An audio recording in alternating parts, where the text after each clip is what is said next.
Welcome to Chasing K-Dramas, the podcast that dissects popular Korean dramas episode by episode. We dig into the characters, themes, and everything in between. I'm Chrissy Choi, and I'm here with my co-host... Dulce Islam!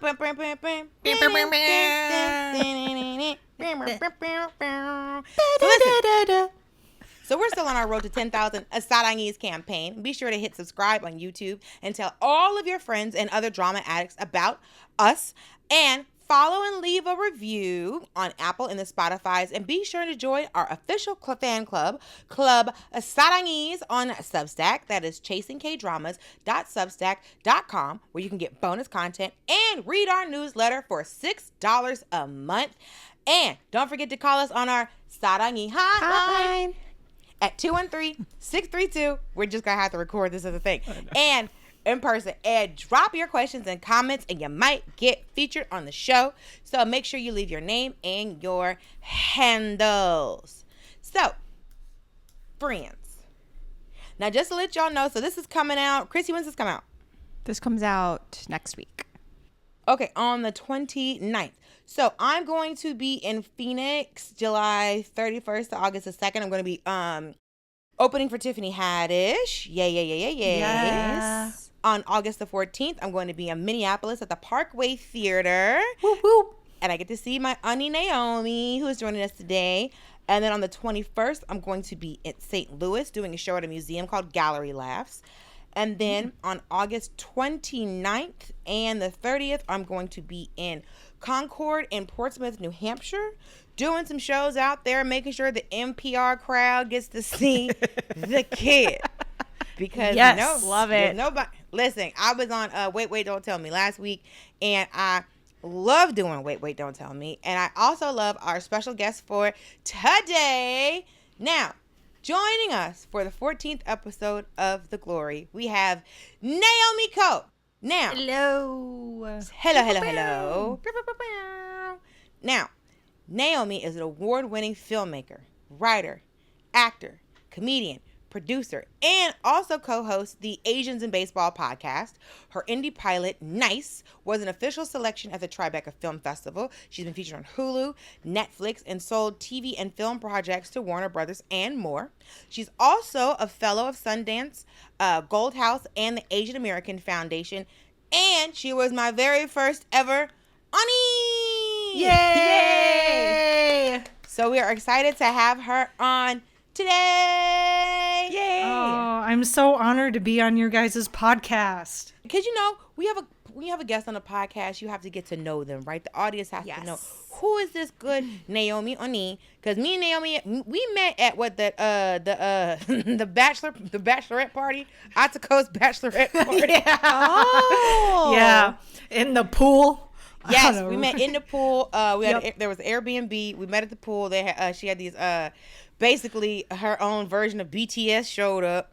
BTS meets Magic Mike, right? Asian style. Asian style. I love that. All these dancers showed up. It was like there was another one where they all had like a letter from Atsuko's name. Yeah. It was amazing. So written across their chest, and I got to hang out with one of them later on. We were. And Naomi helped me because people were like, oh, we should do this. And Naomi was like, everybody go to sleep. Don't say call that man back. And you're like, no problem. Yeah, girl, he was hot. He was he was half Japanese, half white, and he was all at my house. So you're taking one for the team for us Koreans, girl. And he was just doing too much because at the one point the Uber driver turned the overhead light on, and I wanted to be like, sir, you're not supposed to drive with that on. But he thought we were being inappropriate in the back. Nuts. And it was a classy time. I do have a if you've ever heard me do my joke about being careful about going home with a man, and depending on, you have to pay attention to how much a man drinks before you go home with them, because sometimes they can't always do what they need to do because they be drinking. So if you've ever heard that joke, it might be about him, or it might be all of my experiences of clocking men. Because you got to make sure a man don't take too many shots, because you think he done had 3, he come out and find out he had 6 or 7, and you get to the house And now he's okay. and he's sleepy, girl. He's sleepy. But anyway, you know, I had to defend my people. You know, I had to take one for that. I was trying to see if we could have a Nagasaki Hiroshima at the house. Anywho's, we're just trying to figure it out. Okay, I'm just trying to get my hair lifted. You understand? I was trying to get unwrapped. Okay. Y'all know I'm ridiculous, but we're gonna get into it. So we have some Okay. questions for Naomi. Naomi, when did you get into K-dramas, and what was the show that hooked you? Oh, this is such a pinnacle moment of my life. Yeah. I was in middle school, and it was Stairway to Heaven. Yes. Stairway to Heaven was 천국의 my 계단. yes, the OG with Chejoo and forget the that song. guy whose name and my favorite, my go-to karaoke song, 보고 싶다. 보고 I sing it all the time. Like, I don't even care. I could be in a room with a bunch of non-Korean people and they're like, "What are you singing?" I'm like, "You don't understand." That song, Such a good song. the Ave Maria, like operatic with the guitar, like Yeah, the beat like yeah. Like would that love it. was Dulce, you would Yeah. love it. You would love the Yeah. show. this is Wild. this is one of the OG K-dramas. This is one of the K-dramas that they attribute to starting the Hallyu wave in Asia. This is one of the K-dramas that hooked the rest of Asia and mostly and hit it was a banger in Latin America. People is such a good K-drama, but it had everything that I loved about K-dramas, which is, Truck of Doom, Cancer that can't stop cancering. Oh, Oh yeah, she gets sick. She gets sick so many times. she gets sick a bunch of times. A bunch of times. That's stupid. A bunch of times. Amnesia, Cinderella, not Cinderella, stepsister, stepbrother, your first really big Chebo prince. We're talking we've seen Secretary Kim and Business Right. Proposal. No. Stairway to Heaven had the Chebo prince. It started because they were able to film this in the mall, Latte World Mall with the amusement park, and it was huge. It was insane, but it was so amazing. That was the thing that I was just I need to watch this. I need so to watch good. K-dramas for the rest of my life. So I've just looked at it because I wanted to remember the name. So it is Kwon Sang-woo. Kwon Sang-woo was yes. in it before, and Kim Tae-hee. Kim Tae-hee was Kim huge. Yeah, this is her Tae-hee, first breakout role, I remember. Yeah. And then Park Shin-hye played the young Chejoo, which is Yeah. crazy. Yeah, and then Yeah. Shin Yeon-jun, who doesn't come out as much, but yeah, it's a fun one. Oh my god, a lot of people. Yeon was in it. Yeon, who's also Kim Tae's little brother, he was in it. Oh, Yeah. interesting. Okay, fun facts. Anyways, great drama. Yeah. Love it. Fun It's facts. so good. So, Naomi, you grew up in Minnesota with Korean immigrant parents. So, I guess what role did Korean media play in your house growing up? And how's your relationship to K-dramas shifted as an adult? Yeah, that's a really interesting question. So K-dramas were my only access pretty much to Korean culture growing up. I am a very unique Korean American child of Korean immigrants, and that our family is unique in the sense that we do not go to church. We're not a Christian family. So really and then also with the fact that my older sister and I were both competitive swimmers, and we were competing every weekend, and my parents were busy. They were just driving us to swim practice and driving us to swim meets. Yeah, I realized for my dad being quite conservative and traditional, he was kind of a pinnacle girl dad, but we were busy. So K-dramas was really the only way. And being in Minnesota, very small immigrant Korean community, Minnesota is actually home to the largest Korean adoptee community outside of South Korea, in the entire world. The Lutherans were just we love these Korean babies after the war.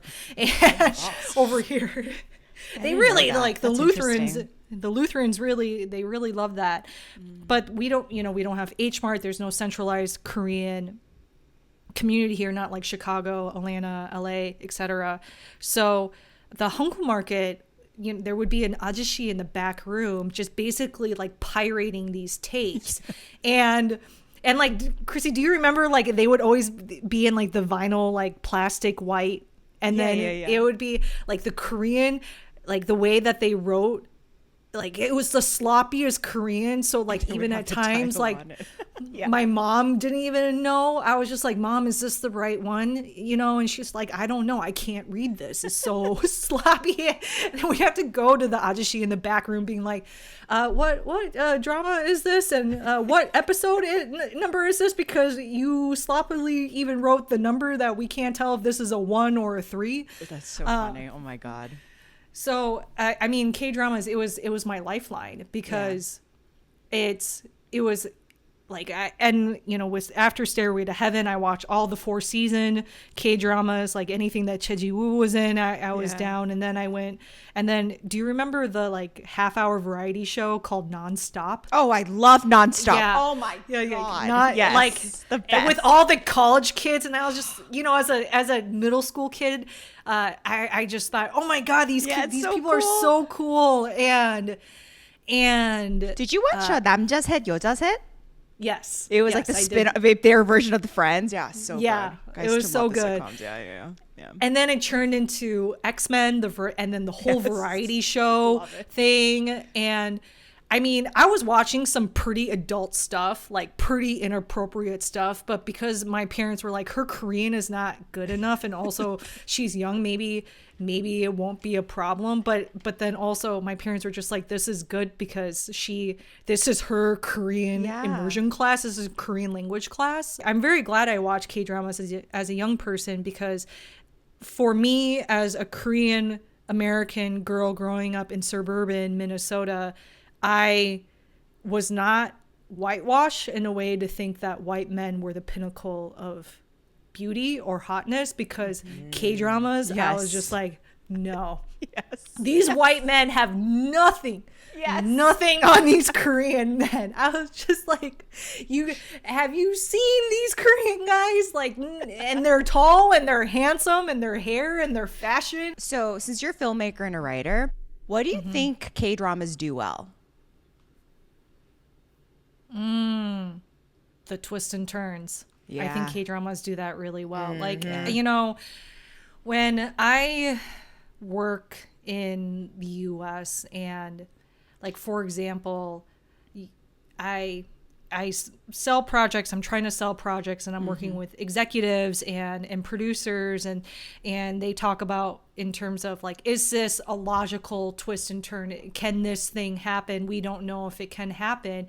And it always bothered me hearing that, because I'm just like, why does it have to be super what you perceive to be super logical? Because I think for people who come from different cultures and different communities and different backgrounds, we don't necessarily think of it in that Anglo-Saxon, waspy, Western European way of story logic. And I think K-dramas really showcase that you can have these pretty, I would say, sharp twists and turns, but still they can still pull it off. It still makes sense. And that's what makes a lot of the work really interesting, and why people are so into K-dramas now and are starting to realize, okay, maybe not so much like a mudang with Stairway to Heaven. I mean, she does not need to keep getting hit by a car and then get eye cancer and then, lose her memory. Like, it does, you don't have to do that thing. But I think sometimes, for example, a lot of the criticism, we're talking about The Glory today, a lot of criticism about The Glory is that people don't think that this could happen. And I was just like, y'all, this is based off of a true incident that happened.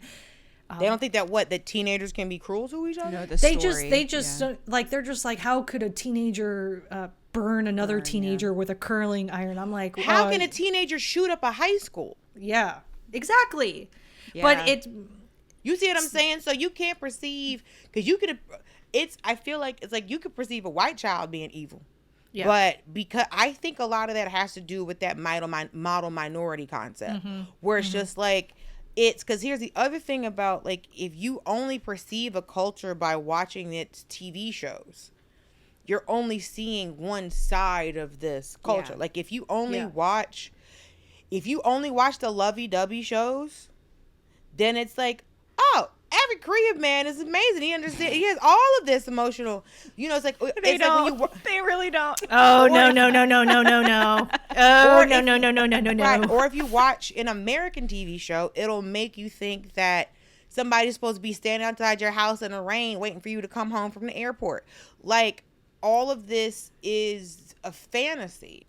Going back to what Naomi was saying about the glory too, I think there's kind of been a shift, especially with like Netflix and all these other places coming in and, funding these shows. I feel like there's a lot more prestige Korean TV, and like I would love to get your thoughts on that, what you think, because I think like the glory is like the perfect example. Like I feel like it's something that could do really well in the US, actually, for the US audiences, even if people are asking you like, oh my gosh, how is this realistic? I don't know, but what are your thoughts on this, like the differences between comparing prestige TV to just like typical makjangi Korean dramas?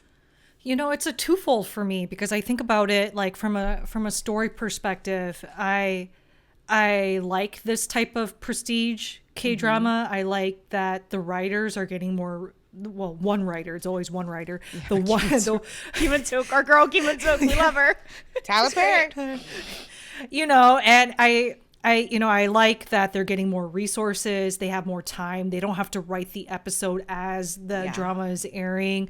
They have time to really think and plan and to really plot what they want the series to be. I like how there's more money and investment in it, and that these K-drama actors, like Song Hye-kyo, is getting paid a lot more money. I think she should. She's amazing, and I can't wait to talk about how much I love her in this K-drama.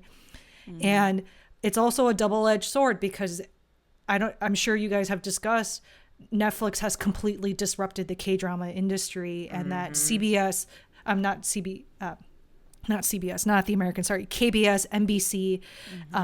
SBS, they're suffering. Yeah. They're suffering so much. Like what is happening in the United States with the contraction and the streaming giants and the mergers is also happening in Korea as well. And I do miss, like, in this quest of making a prestige K-drama on Netflix, we are losing, for every one prestige K-drama that is on Netflix right now, like including Agent Kim Reactivated, we've just lost 20 other K-dramas that could be on KBS or NBC, and a lot of people are losing jobs, and a lot of and we're seeing the same thing. Like, people in America are always complaining, why are we seeing the same 12 actors? I would say the same for K-dramas. Why are we seeing the same 12 actors in these prestige K-dramas?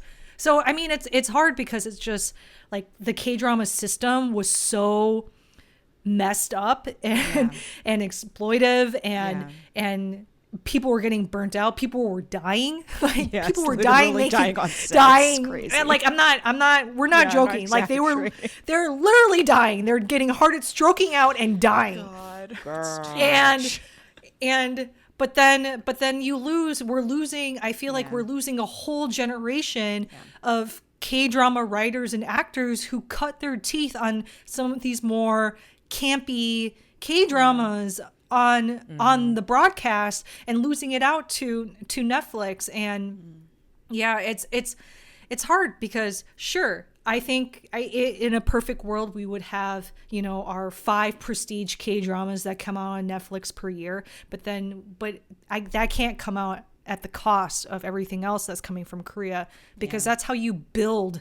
That's how this industry and the content we're seeing now has been built for the past 40 years. It's all come to this point. And if we lose that pipeline, then we're going to lose the quality. There's going to be a new wave, and there's going to be some other country producing work. I do have some questions about the glory, Naomi and Nee. What drew you to watch the show? The lead actress, Song Hye-kyo. That's because she, I'm sure you guys have discussed in other episodes, she's beautiful, and she's always been, she's beautiful, and she did Full House with Rain, one of my favorites, Kim Tae's too. husband. Yeah. She did Autumn in My Heart, another banger, I know. Real sad story. Yeah. But she's always played like this beautiful, helpless, needed to be saved, woman in these K-dramas, and my friend was really into the Song Hyun-gyo and Song Joong-gi. Song, is that his name? Yeah, Joong-gi. Vincenzo. I watched that and I was like, I hate you in that. I hate him in that K-drama. Don't say hated Vincenzo. We didn't like Girl, it. I started it. I was like, this is too. I was like, I have suspended my disbelief with y'all for years. Yeah. Yes, you can fall through water and go 500 years into the past, into the Choson era, while you're on an airplane with the smallest amount of water possible. Okay, sure. so we didn't like it. Okay, But so it, Song Joong-gi and Song Hye-kyo. No. Yeah, and like I was too invested. Like my friend was Yeah. very invested in their divorce, and therefore she told me about it. And we were on a 6.5 hour car drive from Minneapolis to Chicago to Niles, Illinois, to go to H Mart, because this is what Koreans in Minnesota got to do. We drive to Niles, Illinois, And the best King Spa. yes, the best king spot. And so like she told me everything about this, and I was like, Song Joong-gi sounds like a dick. You know what's Yeah. fun fact? My mom was telling me this. So when they were gonna get married, the Chumjingies. So we talk a lot about like matchmaking and fortune telling on the Yeah. show. So the matchmakers were like, "Do not do it. This is gonna be doomed." Oh yeah, they were like, "This is a doomed match. Don't do it," because he's younger than her, which is fine. But Yeah. like that, it made me laugh because I remember my mom being like, "I knew it wasn't gonna work." with the combination of her doing such a gritty and Yeah. like the thing is that if she could not pull her performance in this K-drama was going to fail. Like this K-drama relies so much on the way that she was going to have to act and perform in this.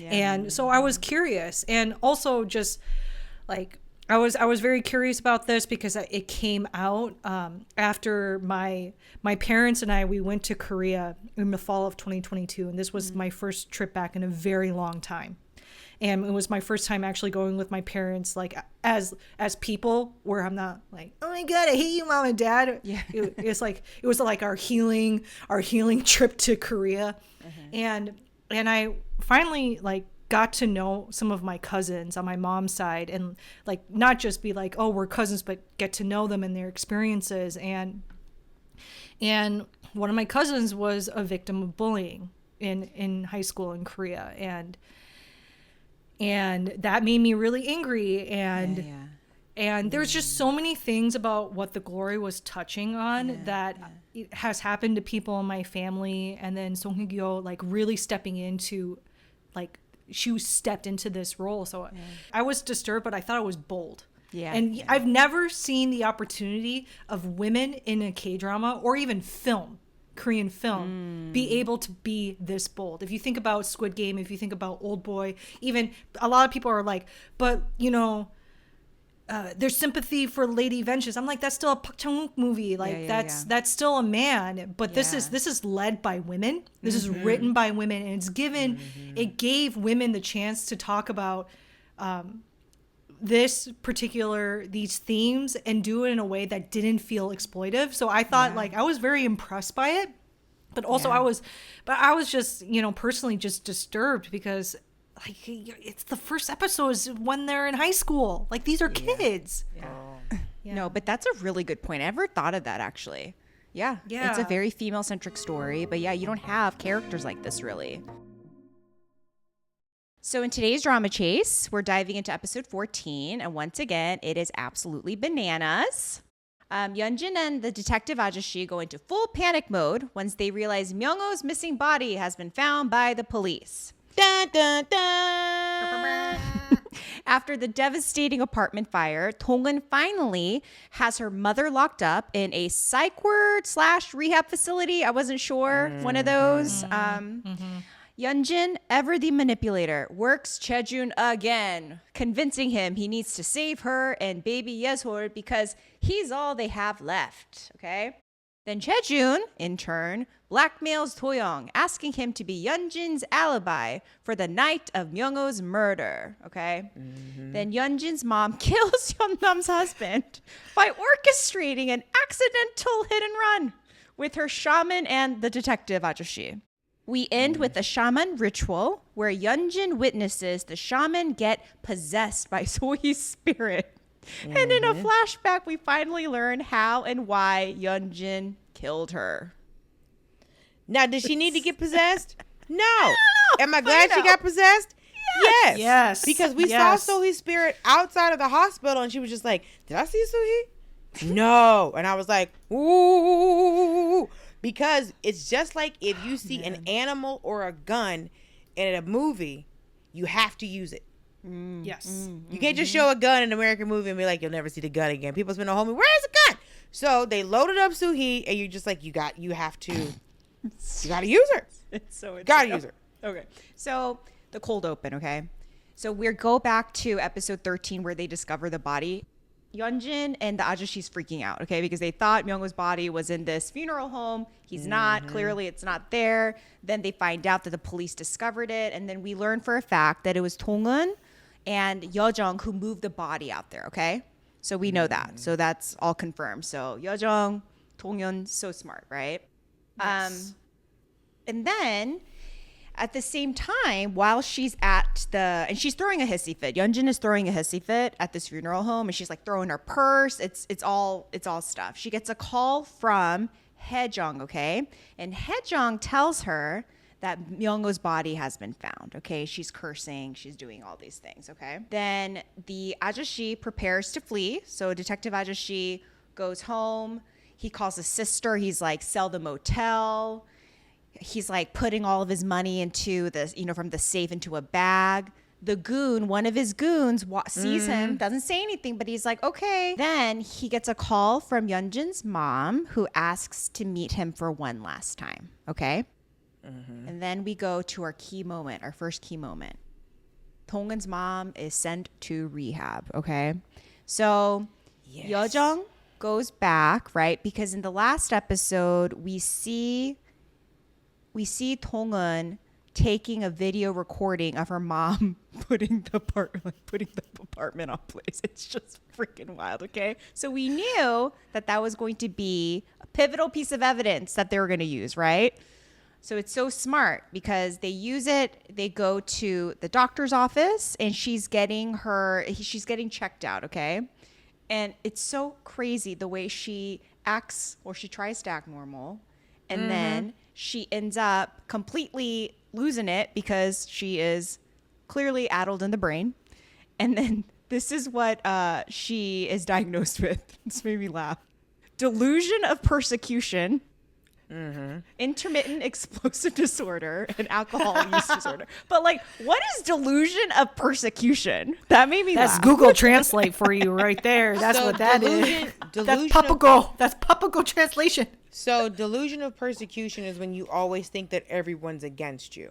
So it's just like, so she's just, because remember, the mom is always like, you have to help me. Why aren't you helping me? Why are you doing this to me?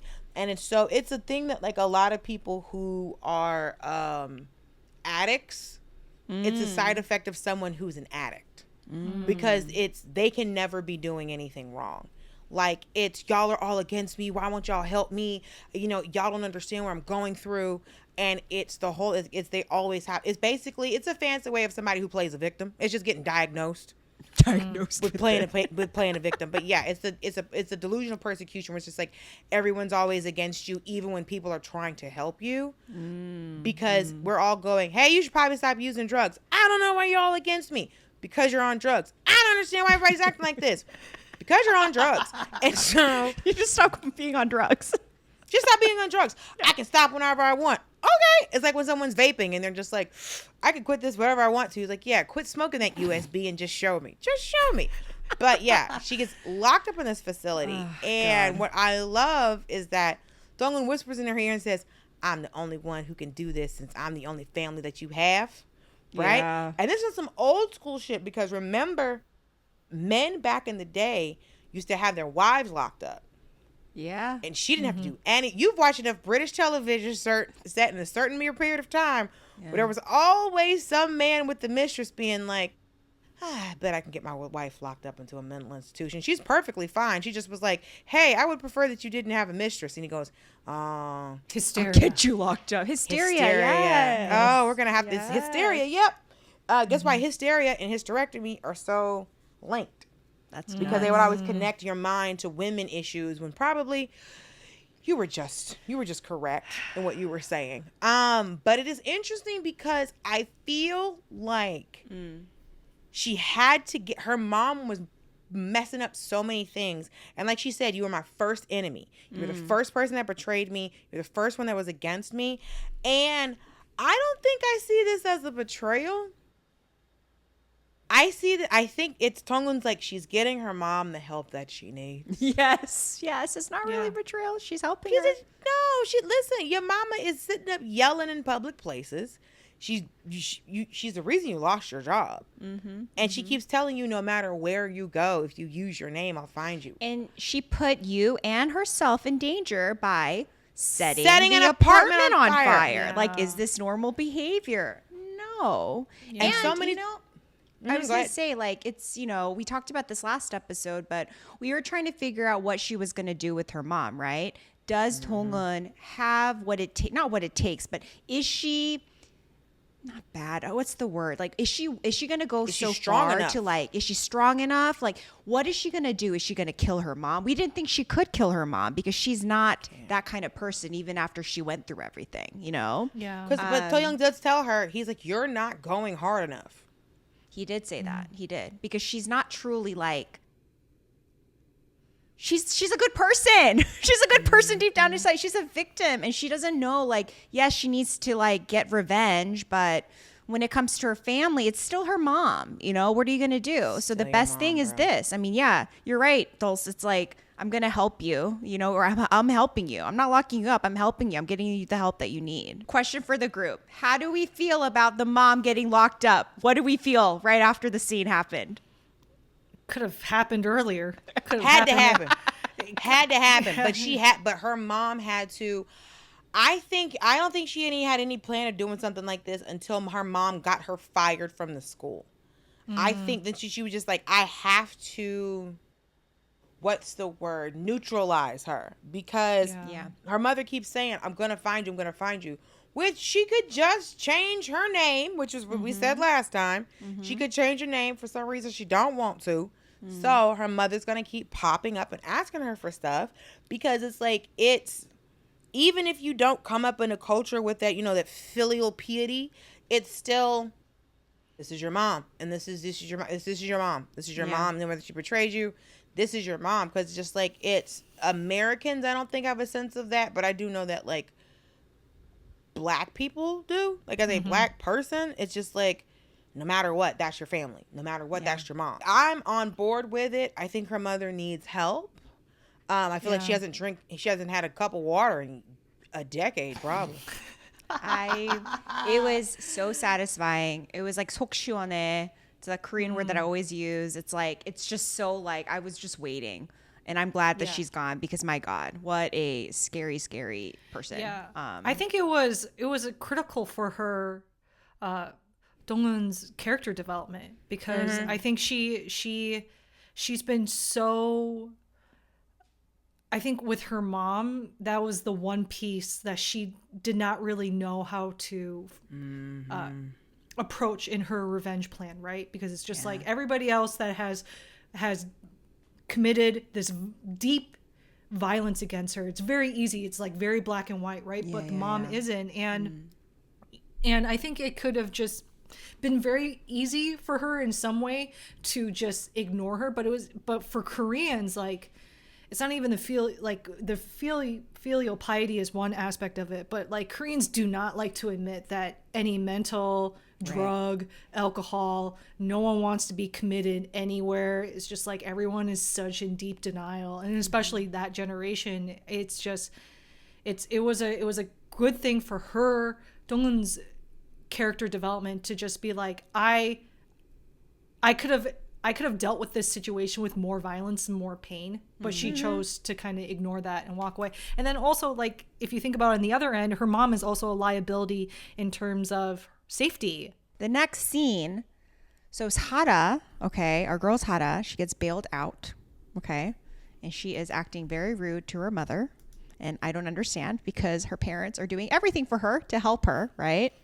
But this kid is always rude to their parents. Like, it's just like, I've never understood this. My mother would leave me in jail. Like, she's not. Yes. My parents too. This is nuts. Gentle parenting. I always out the door. I always think of the words of Mona Leo. I'm not holding no nigga down, so bitch, you better not go to jail. Like, I'm not, like, if you go to jail, like, my ex told me something one day, and it was something he was up to, and I was like, we have to break up. And he was like, yeah, that's why I took you out to dinner and did all this stuff, because I knew you were going to break up with me. And I'm like, boom, you knew what time it was beforehand. It's a breakup dinner. Well, because he knew, he was like, well, let's want to have one last good meal, because once I tell her what I'm up to, she gonna break up with me. I was like, I'm breaking up with you. He's like, of course you are.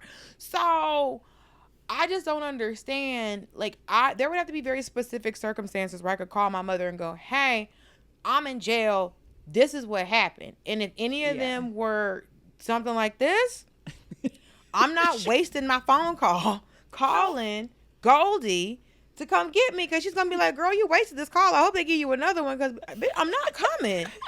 I'm not coming. And especially with a pastor, but you do see the dad try to come at her more than once, and the mom's like, hey, don't hit her. Hey, don't hit her. Thank God they didn't let her go to Amsterdam. She definitely would have ended up on an OD. Well, so she's in the car, and then this is very interesting, okay? So this is a revenge receipt. Cha-ching. Cha-ching, because we discover that Sara has a key piece of evidence, okay? So there's a flashback to when they're in high school, and they had their old school phones out, which I kind of loved. Their little old school phones. So they're walking around, they're going shopping, and they run into So-hee. And So-hee happens to have the same outfit as Yeon-jin. And this is what triggered Yeon-jin to start bullying So-hee, because this gal had the same outfit as her, and she loses it, okay? So she's being mean to her, and then she tells her to take off the outfit, and she goes, are you deaf like your mom? Which is just insane. But also, we're in public. I'm not taking this skirt off in the middle of a mall. Like, sorry, not going to do this.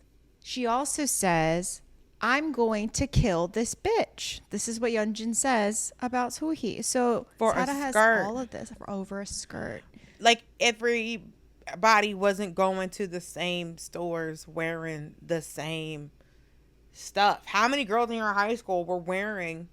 How many boys had a Nautica shirt? How many boys had the same blue Nautica shirt? Is Nautica still in business? Because or they made all their money in the late 90s and early 2000s and retired. My cousin gave me the coolest. He gave me like a hand-me-down because he was like 6 years older. It was like a Nautica jacket, and it was like oversized on me, and I thought I was the coolest girl. I was like walking around. Girl, a Nautica jacket, but it's or the FUBU jackets, or then there was the FUBU t-shirts, and then the fake FUBU shirts that kind of, where the F kind of looked like a P, so everybody called them peanut butter shirts. Like, everybody had on the same, except for me, because my clothes came from a plus size clothing store, so I went to school looking like an administrator. But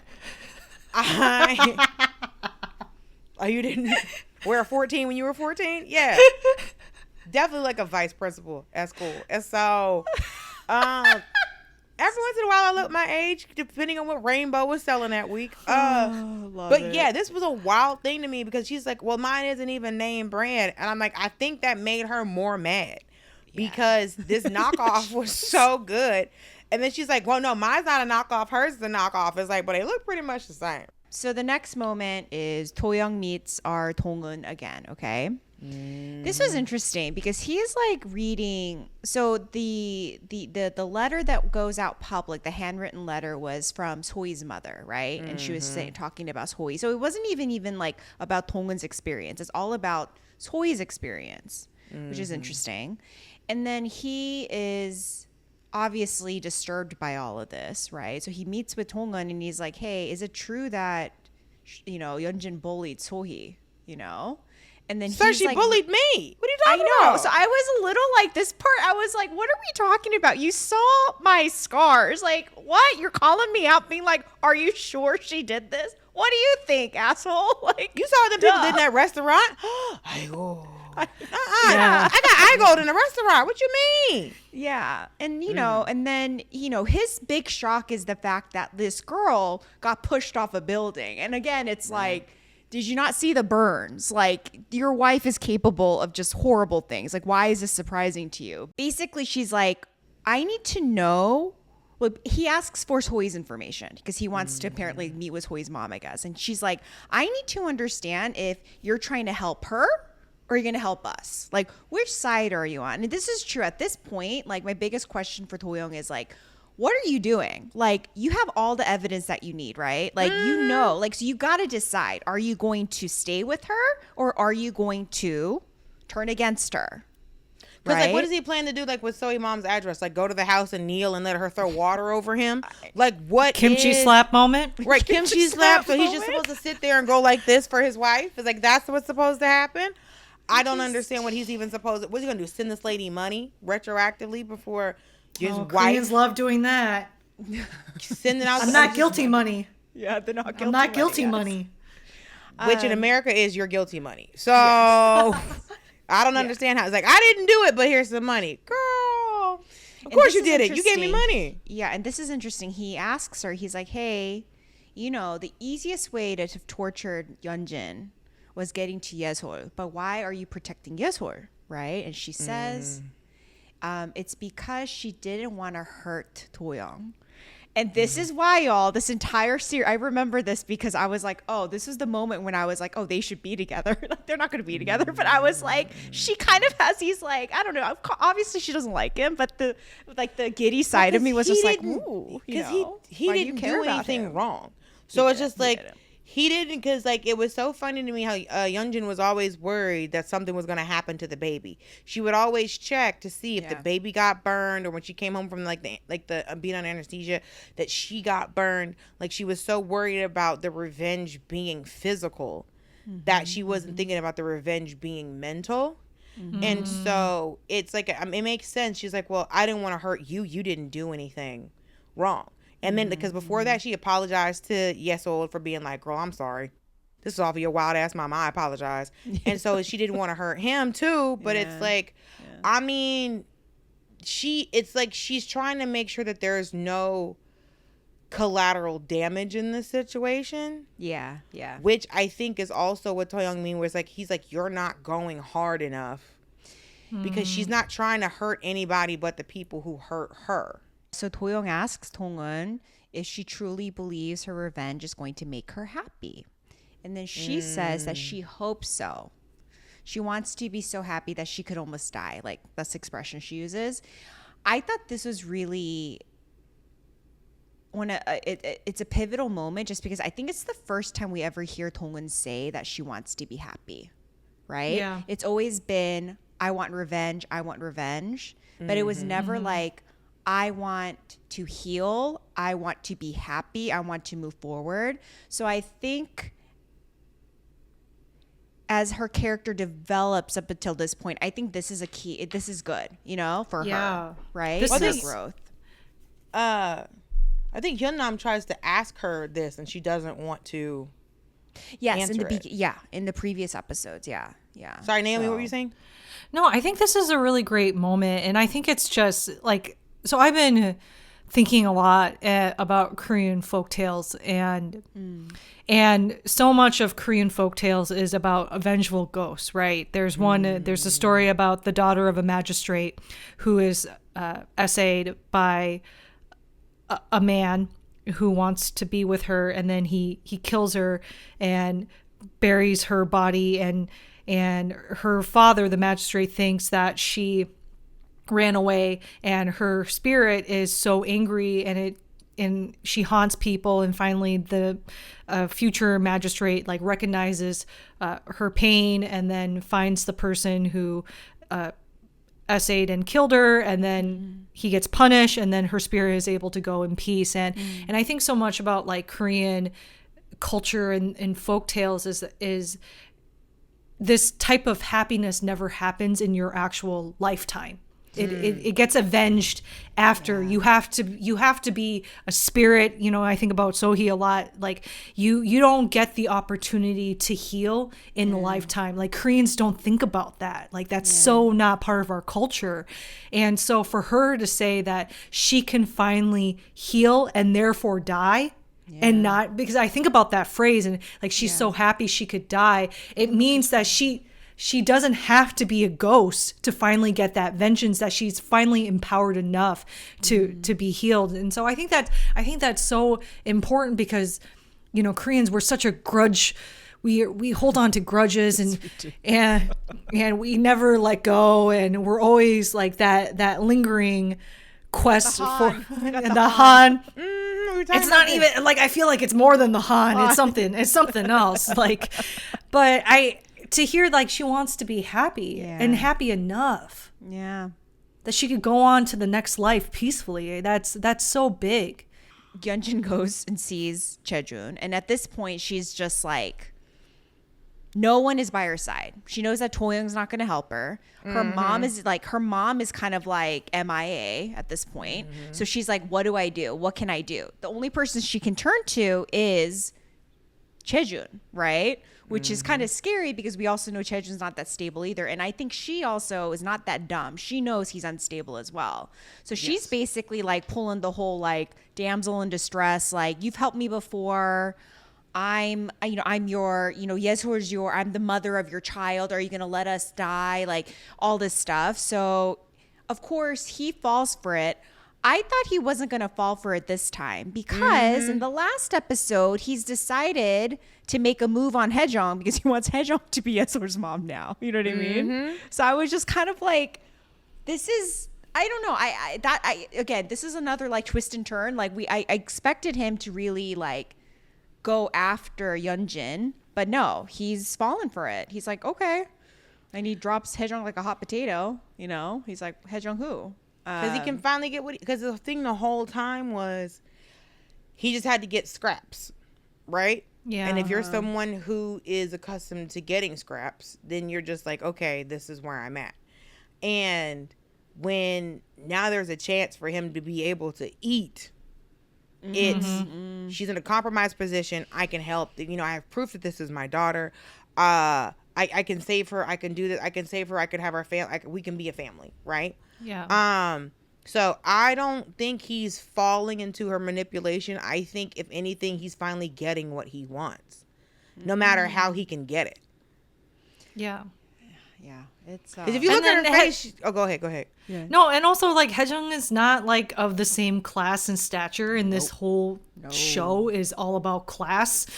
Like class matters so much. So I'm not surprised that he was just like, Yeon, oh my god, and like goodbye Haejong, because like Haejong's role in this is that she's chasing status. She's never going to be a part of the class, and she'll always be discarded. Yeah, and they told her from the very beginning, if it wasn't Do-young, it would have been. If it wasn't Dong-eun, it would have been you. Yeah. Which is if crazy. It wasn't So-hee, it would have been you. Yeah. Okay, so then we go to the next insane scene. I was just like, what is happening? So Sarah decides to show up to Yeon-jin and Do-young's house, and it's just her and her nanny. So it's Yesol and her nanny, and she's talking to the kid, and she's just like, "Do you like yak? Do you like drugs? I could get you drugs." And I'm like, oh, so she's outwardly using the daughter to almost kind of like blackmail or like, you know, egg Yeon-jin on. And I was like, yo, I did not realize how much lower this character could stoop. Like, I was like, she's a kid. Are you crazy? She's like, you can become one of my apprentices, and she yanks her up as she should. I'm just like, do you not see this child as a child, or are you that out of your mind? Yeah, maybe it's a nice parallel between Dong-eun and her mom, right? Like how addiction and how people forego some of that maternal instinct because of addiction, and then kids as manipulation tools. You know, because it's like sometimes it's interesting because like people. Because I think it's like, you know, people expect all women to be maternal and stuff, but we don't expect all men to be paternal. But I think you always hope as a society we can always recognize that a child is a child. Yeah. And whether or not you're maternal or not, you should be able to not offer a 6-year-old drugs. Sada accuses Yeon-jin of betraying her and releasing the video of Sada when she has the, you know, when the note from So-hee's mom comes out. And while she's in the middle of accusing her, Yeon-jin's completely not paying attention because she noticed that the purse that she took to the funeral home where Myeong-oh's body was at, one of the charms fell off, right? Yeah, and she was slinging this bag, and it's like Crazy. just Crazy. beating this purse on this table, right? Called this cold slab, and it's like, okay, what is she gonna do? And she's panicking, and I'm just like, does she really need to be panicking right now? I mean, yeah, I think so. I mean, Because think, no like, one knows his body was there, so who would go looking in the funeral home in the first place? Yeah.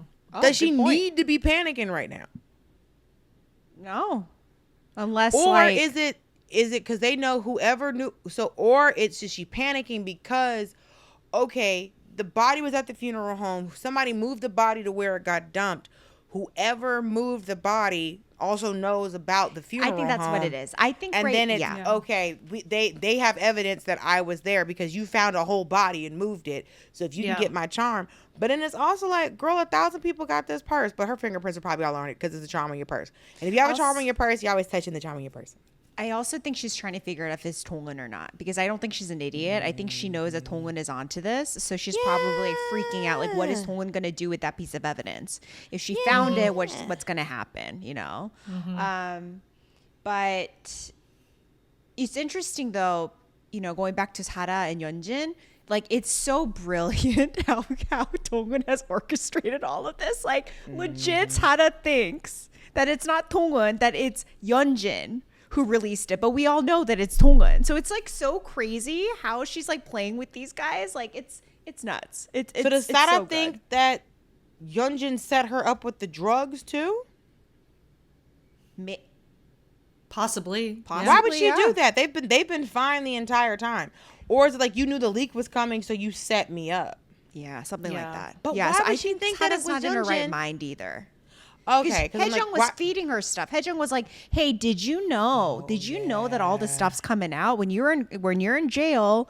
There's tax invasion stuff. Like everything's coming out. I think it's Yeon-jin. Like Yeon-jin must be manipulating. So like Haejung planted all of this, and I wonder if Toyoung told Haejung to do this, right? Because technically, Dong-eun is on. It's still controlling Haejung. Okay. Oh yeah, because she said don't Yeah. snitch on me. Okay, so then there's some cute moments. Dong-eun and Yeojung, they like hug each other, and that's when he tells her that the landlady knows her, and she's like, I don't care. It's sweet. Blah blah blah. We love it. She We saved like your them life. together. She's like, that didn't happen. Yeah. Okay, so then Jae-joon goes to his lawyer and he's like, "Hey, can I stop an autopsy?" And the lawyer's like, "No, you crazy person." He also is doing his hair. He's getting like a scalp treatment. I was like, "Oh, He's that's getting nice." something done on his hair, but nothing will ever been funnier to get your hands off me. He's like, I already let you go. What are you talking about? That was the best nothing. scene ever. Oh, so funny. It was so funny. Okay, so then Jae-joon goes and meets Toyoung at siesta. Okay. He gives him the recording of Myeong-oh the night of his murder. Okay, so he's basically sending him the evidence, right? And he tells him that Yeon-jin indeed murdered Myeong-oh using one of the bottles from the alcohol cabinet. Okay. And then he has the nerve to say, I was Yeon-jin's alibi back in the day. Now it's your turn. You need to step up. Passing the torch. I want to pass the torch. And you need to be our girl Yeon-jin's alibi, right? Rite of passage to be in this woman's life. You need to be her alibi for a murder. And then he says he won't go to the cops with the information as long as Toyoung divorces Yeon-jin and gives up custody. Okay. Girl. I mean, I'm surprised So Young didn't knock him out right then. it is like in a weird way. I mean, it's crazy. It's a crazy plan, but it's kind of not smart, but it's not dumb either. You know what I mean? It's like, It's okay. not dumb. It's like, okay. Because it's like, I have all of these evidence because it's like, because we don't know that Toyoung has like teeth yet or at all. But it's like, if he's got this recording, it seems like all he really needs to do is get rid of Jae-joon. Yeah. Yeah. Because he's the problem right now. You're telling me you have all this evidence against my wife. You want me to divorce my wife so you can raise my daughter. Yeah. Bro, go swim in the Han River. I know. Not I know. with cement shoes on. Like, I would, if it's like you have to decide of this character, because that would be a very interesting twist. Like, we're talking about like the twists in the stories. That'd be very interesting twist if Dong-eun has to go, well, somebody gonna die tonight, and that's the only thing. Because just like, you can't beat him up enough, you can't give him enough money. This man's not going to do anything. Also, it's like, or Dong-eun has to go to Yeon-jin and be like, hey, do you know about this agreement? Are you on board with this? Well, that was my other question is for you guys. It was how do you think Yeon-jin's going to react when she learns that Jae-joon told Toyoung that Yeon-jin's a murderer? Like, And he has gonna- evidence. She gonna kill Jae-joon. She gonna kill him. 'Cause he is She's rich. like, I'm gonna kill you. He has to, like, it's like, if we're in this realm of reality, fucking idiots, man. he is liable. And he has to die. He has to die because does. now he is fucking up everything. It's just, it's wild because again, Yeonjin's an idiot too. Again, well, we know she's really desperate, but this is the reason why she shouldn't have reached out to Jae-joon because he is spilling the beans. He don't care. He doesn't care what happens. He just, all he wants is to be with her at whatever cost and prevent her from going to prison. Them beans ain't getting held at all. Them beans is refried. Yeah. Okay, so then the next scene, oh my God, this is like, I think at this point, it's just like back to back, just like, what the Two more Girl, what episodes. moment? Everything's gotta tie together at this point. As a TV writer, I'm like, here we go. And I have not watched the last two because, you know, I got like in a binge one night and I just started because I was like still recovering from my surgery. So I was just up and I was just like, okay, what's happening? What happened? And I literally said, now I know why Chrissy's mom was up. Okay, I get it.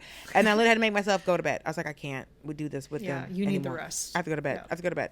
But this, so Police Detective Ajusshi is packing his family things. He sends his wife away. Yeah. And like, I've always wanted to play like the wife who was just like, kids, we're packing up. You know, you got to call your friend. You got to call your friend up. It's like, girl, you got the pink Fabuloso. She has to go, no, I have no idea because the phones are tapped, right? And so she's calling, but your homegirl knows what the code is. And now the kids got to sit up and try to help you pack all the family jewels. And come to find out, you already had a go bag packed the whole time. And now y'all got to go to a place that doesn't extradite. Yep. Yeah. And that is Tyler Perry's Medea's new K-drama coming to you soon. Medea on the run. Oh my God. So Ajuma on the run. Is that the Medea adaptation? You just Ajuma call her on the Ajuma? run. Yeah, the run. Oh, Ajuma goes to jail. Oh, this could be Ajuma on the great. run. Oh yeah. Boo, Ajuma Halloween. This is the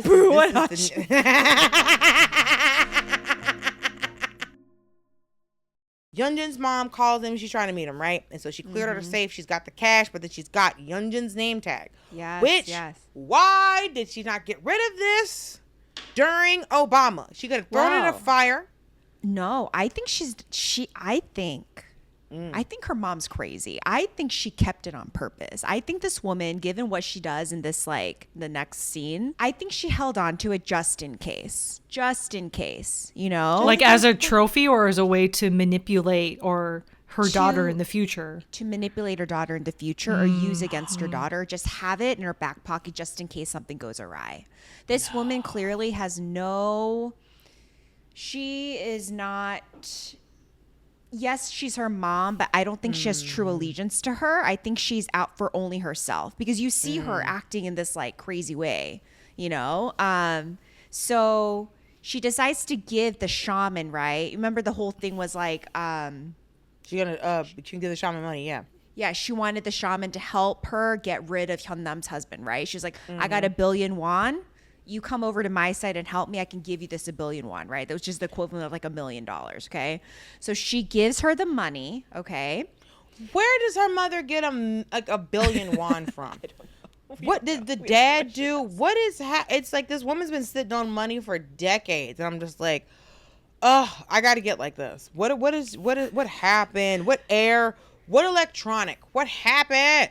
I think she got a huge divorce settlement is what I'm assuming, because I know that they had gotten divorced. But yes, I wonder what, like, I don't know. Like, I don't know where they're getting all this money from. But so the plan is the shaman calls out Hyun-nam's husband, okay? Right? Or they're texting each other. So she's like, you need to meet me, and it's raining out and it's dark. And I'm like, sir, like, I know you love money, but this is a little scary. But he comes out, right?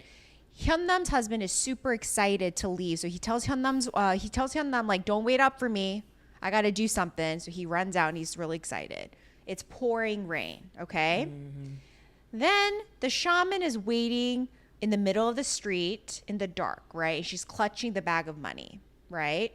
And she's on the phone with Hyun-nam's husband, telling him where to meet. So he's trying to find her. Then you have Yeon-jin's It's like, oh yeah, mom. cross the street right here. Then you have Yeon-jin's mom. She's driving. She has Mr. Police Detective Ajusshi next to her. And she's asking him random questions like, is it true that manslaughter gets less punishment time? Then she asks if she had a witness, would it help her? Would it lightly go in her favor? Okay, so she's asking him all these weird ass questions. He's like, what's happening? I have no idea. And then out of nowhere, you see Hyun-nam's husband crossing the street, okay? He's darting. And then she hits him, okay? She hits him. Yes, the genesis of doom. Genesis of Doom, yes. No longer the white truck of doom. It is the black Genesis of Doom. The black Genesis of Doom. Can I just quickly say, yes, because it was 4 a.m. in the morning, the way I yelled when he got hit by this car. Yes. But also I did not realize that this was a setup.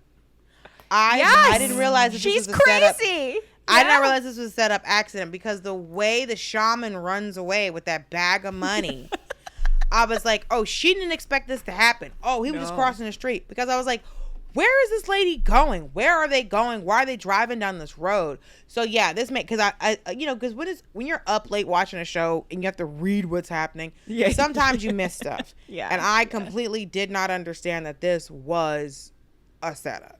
Yeah, well, it was kind of weird because the back and forth dialogue between her and the detective, it was just like she's asking all these weird questions, right? She's like, hey, like, basically she's insinuating she's going to do something. Or I don't know if I don't think he quite understood either. He's like, why are we driving in the middle of the night? Why are you driving fast in the rain? I'm so confused. Where are we going? And then she does this crazy thing, right?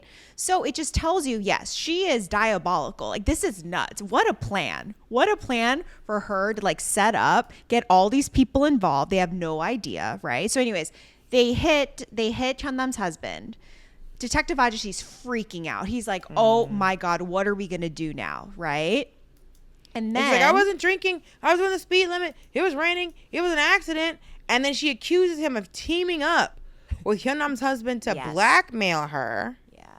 And he's like, she's like, you set me up, you set me up, you set me up. And if we go down, we're going down together. So it's either going to be her or him or Yeon-jin who's blamed. And if she goes down, no matter what, he needs to fix it. Yeah. Because he was in the car. Back at the ranch, the shaman has run away with the money. And of course, when she gets back to, the house, so much salt. The thickest, biggest. I was like, if one of go, it's like she gonna cut a cornea. Fucking with this salt. Throw it the salt. I was like, yeah, that's gonna get the shame off of being an accessory to a murder. A bunch of salt, and then so Dong-eun watches the scene unfold from afar as she like approaches the shaman, right? Yeah. Then at the police station, Yeon-jin's mom and Detective Ajusshi are giving their statements. Yes. And you could just tell Detective Ajusshi, his face the whole time is like, this bitch, but I gotta put on the act. I gotta go along with this, or unless. Why did I pick this rich woman to blackmail? I should have picked a different rich woman. They've been friends for years. She's like, we've been doing this because it makes it sound like they almost grew up together. Like it's been. I'm pretty sure they had a relationship, guys. I think they were hooking up. Now, Yeon-jin's done 2 murders. Yeon-jin's mom's done 1 murder that we know of. And so now the whole family can get taken down because remember, the mom is one that paid off her mom.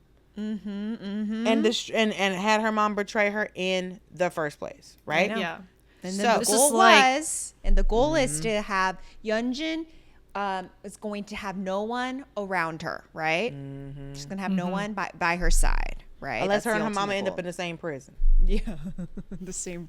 Can you imagine being in the same like prison cell? With my mother?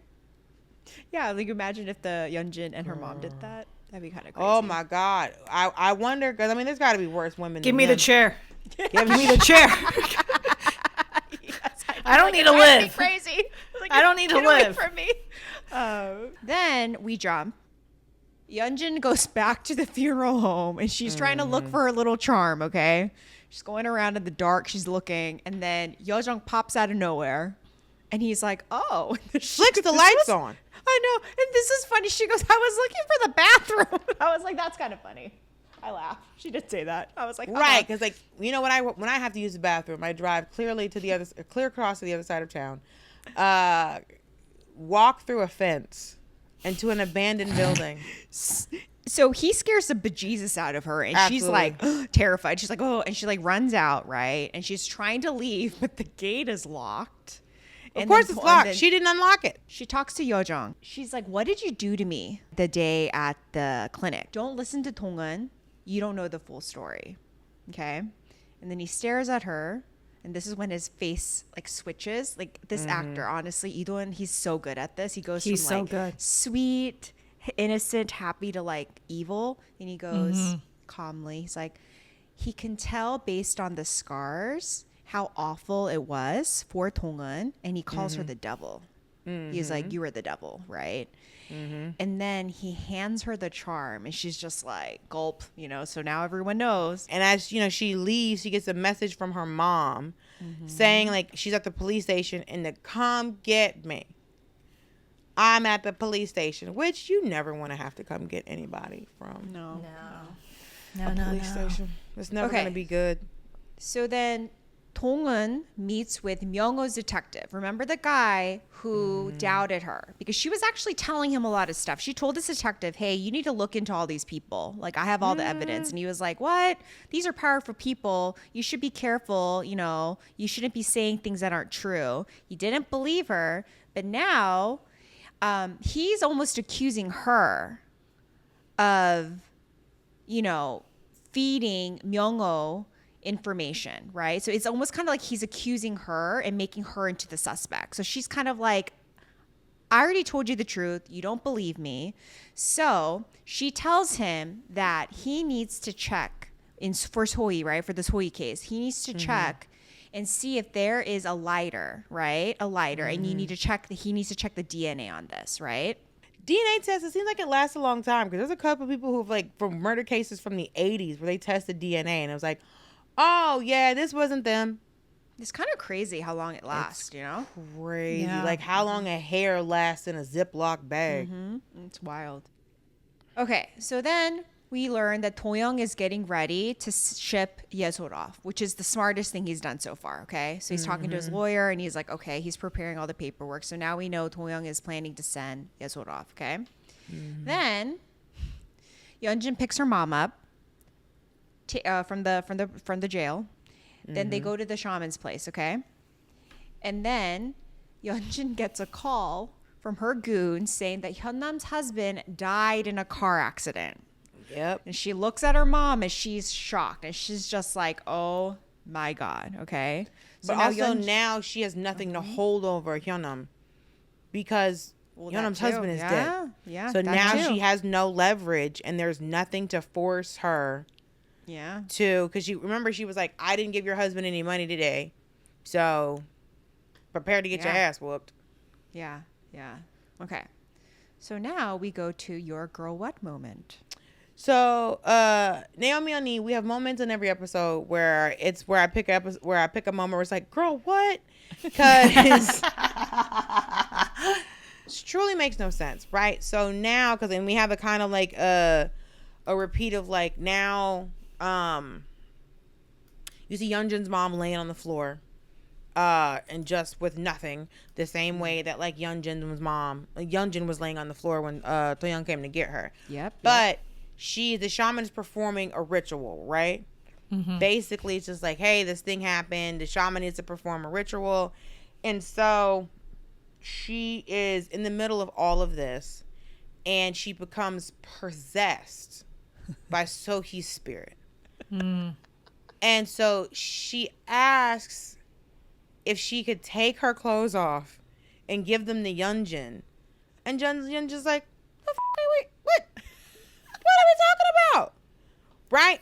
And so it's this whole wild moment. And then they reference something where it's talked about like it's a death list or something like that. Like it was hard to see in the translation. In the translation, but they were like reference to it because it was something like a deep cut shaman term, but it was like something that shamans aren't supposed to do, and if you do this, you can get like blacklisted, right? And so she's like, "What's happening? What are you doing?" But she comes up real close to her, and she's talking like So-hee, and Yeon-jin's like, of course she has to act like she doesn't know what's going on. And then the news of like Hyun-nam's husband getting killed, everything. And so now like Yeon-jin's just spiraling. But this was like my girl what moment, because I'm just like, I don't know if the shaman needed to channel So-hee in this particular moment. I don't think we needed this at all, but it's a great moment because then we find out, you know, what happens to So-hee and why all of this happens to So-hee and why she ends up getting killed. But I think it's also a fun moment, but it is, on the other side of it, it's a fun moment for the shaman. Because when we go to, because when Hyun-nam goes to the shaman with So-hee's birthday, Yes, she this talks is about what- So-hee like she's This alive. is why. So this is why. So in the last episode, Naomi, we were like, what is this? Because they were like, Hyun-nam gives So-hee's birthday to the shaman. The shaman's like doing the reading, and I was like, what is this for? So again, this is brilliant because I think all of this was planned by Dong-eun. So I think what Dong-eun does, right? Because Dong-eun sees the shaman in the previous scene, she tells the shaman to fake it, being like, you need to act like you're So-hee. So I think this is all like an act to scare Yeon-jin away, to freak Yeon-jin out. Okay, because she walks up to them while the mom's coming. Oh, Yeah. So okay. this And- was all, yeah. And the mom is so dependent on the mudang. shaman. Yeah, so dependent on it. I see where you're coming with that girl what, but I think you're gonna like the resolution to your girl what. Oh yeah, because yes, because now that it's like, oh, it makes sense because it's like, okay, the shaman's faking it. Oh, this is perfect. This is absolutely great. Now they know the shaman is like, because the shaman still she still doesn't know what she's doing. Okay, great. That made me happy. Yeah. No, I mean, I think she's faking it. That's what I'm assuming, right? But then Yeon-jin, this like basically it's like they want to freak Yeon-jin out to the point where like she kind of like loses it, which she does. So she goes back. So we learn how So-hee died, right, in this flashback. Okay, so they go back to that scene in that abandoned building. They're on the roof, and Yeon-jin is still upset with So-hee about the outfit. Okay, she's like, you need to take your clothes off. She keeps on But asking like, her to take why the are they fucking in clothes this off. abandoned building? Why are In the they first on place. the roof? Yeah, like that's that. why. I don't like that we didn't get that explained as to why we're on the top of this abandoned building in the snow. And Yeon-jin's not wearing a jacket. Like, no one is equipped for this. It's like she's not even dressed. She's so evil, she's not even cold. I think she did this like it's kind of like come meet me outside. It was like, you're gonna go on the roof with me. So I think she forced her up there, and I don't think she was. I don't think she was planning to do like. I think this genuinely was an accident. Meaning, like, I don't think she was like, I'm gonna kill her. Like, I don't think that was it. I think she was gonna scare her, bully her, not burn her, but like do something. But it wasn't like, actually kill her. So she keeps on telling her to take off the clothes, right? And So-hee's like begging her. She's like, please stop. Like, I'm sorry. Like, I just please stop. And then finally she says, I'm not afraid of you anymore. You're nothing when you're all by yourself. When I think about it, I feel bad for you. So I decided to forgive you because I'm the better person. I'm better than you, Yeon-jin. So this is the line, and this is what sets Yeon-jin off, which is interesting because if you remember, before Dong-eun, right, gets bullied, Dong-eun does something similar. She doesn't say like, I'm better than you, but she defends herself. So this is the trigger for Yeon-jin.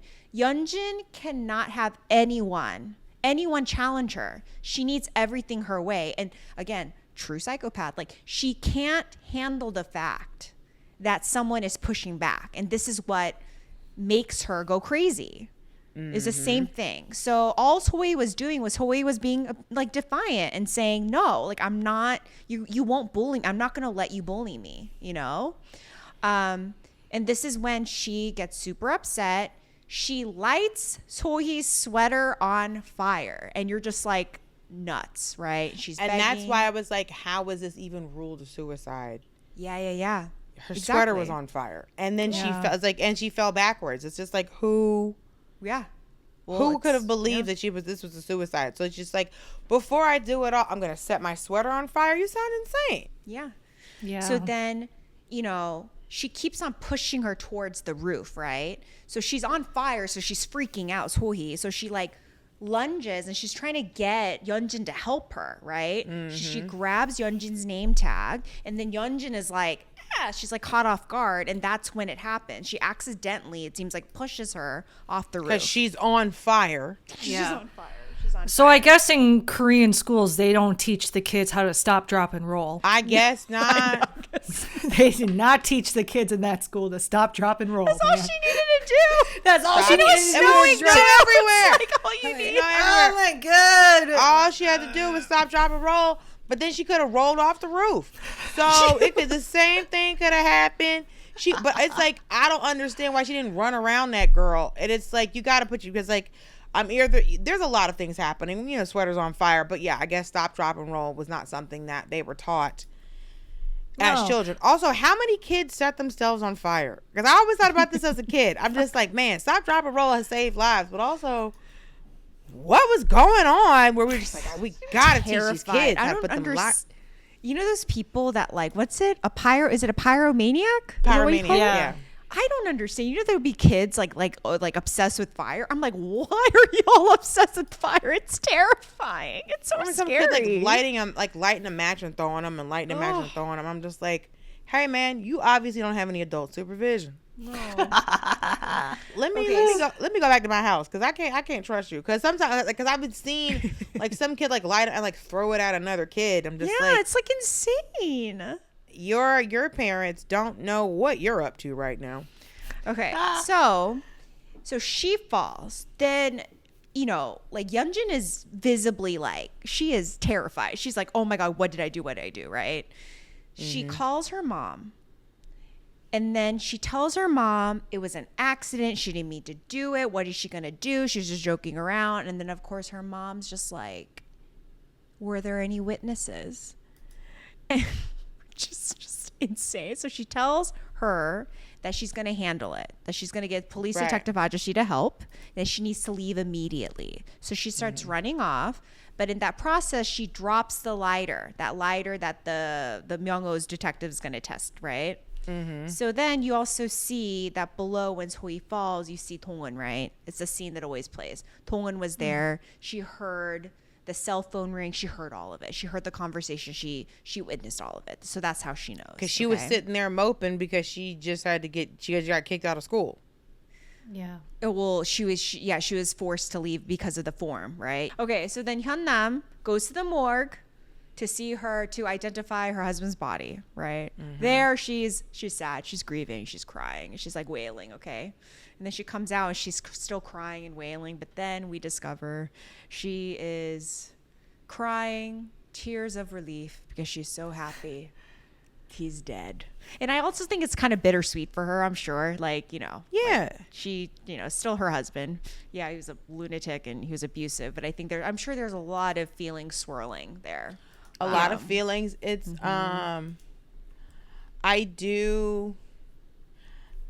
I can tell you, every time we saw her cooking for him, I was like, there were so many goodbye Earl situations that there were so many times that chica could have tasted like anything. Yeah. She could have dissolved something into a soju. Like, I feel like, you know, she endured what she had, she endured what she did, but it was like, girl, he ate anything you put in front of him. Yeah, she could have easily, you know. If you don't find something, but it's better now that it was a hit and run and he got set up and all of that. But every time she cooked for him, I'm just like, okay, he's not. Yeah. Girl, he's still trusting you? Because if you beat me and then I have to cook for you, I'm going to have to poison you because it just feels disrespectful. You shouldn't trust that you can eat what I give you after hitting me like that. You should be worried anytime something comes out my hand and go into your mouth. You should be like, this bitch could kill me. Okay, so then Yeon-jin, we find out he gets an interview at the prison. So that's a setup for the next episode. So he's going to, you know, hopefully he gets that job, right? Because he can avenge his father. And then, and at the very final scene is when Yeon-jin is freaking out, right? Yeon-jin's freaking out. She turns and she sees Dong-eun. Okay, Dong-eun is watching her. So she learns, you know. So that's the cliffhanger. That is how the episode ends with Dong-eun popping up at the shaman's ritual situation and, you know, Yeon-jin being like, "Oh my god." Okay. So, could you imagine the ghost of So-hee just came out of the shaman and now someone's standing there next to Dong-eun? Girl. And then Yeon-jin be like, final thoughts, okay? A couple questions for you guys. If Dong-eun locked her mother away, Yeon-jin's mother killed for her, which mother-daughter dynamic is more disturbing to you? Oh, definitely Yeon-jin and her mom. That's it's Oh, go ahead. That's just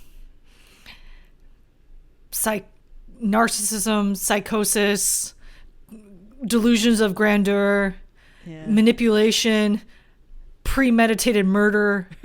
Like a lot of people are harmed. I mean, what's sad about Dong-eun and her mom is that like that is a pain and an abuse that is much more prevalent. You see that everywhere and it's very real. But I mean, if we're just doing body count at this point, I more people are alive compared to Dong-eun and her mom. Like more people have died from Yeon-jin and her mom. Yeah. Like just the body count is bigger. I think Dong-eun and her mom is the most disturbing to me. Yeah. Because Dong-eun's mom has nowhere else to direct what she's doing. Is Yeon-jin's mom manipulative and all of it? Yes. But she still is doing things to help her daughter. She helped her daughter get away with a murder.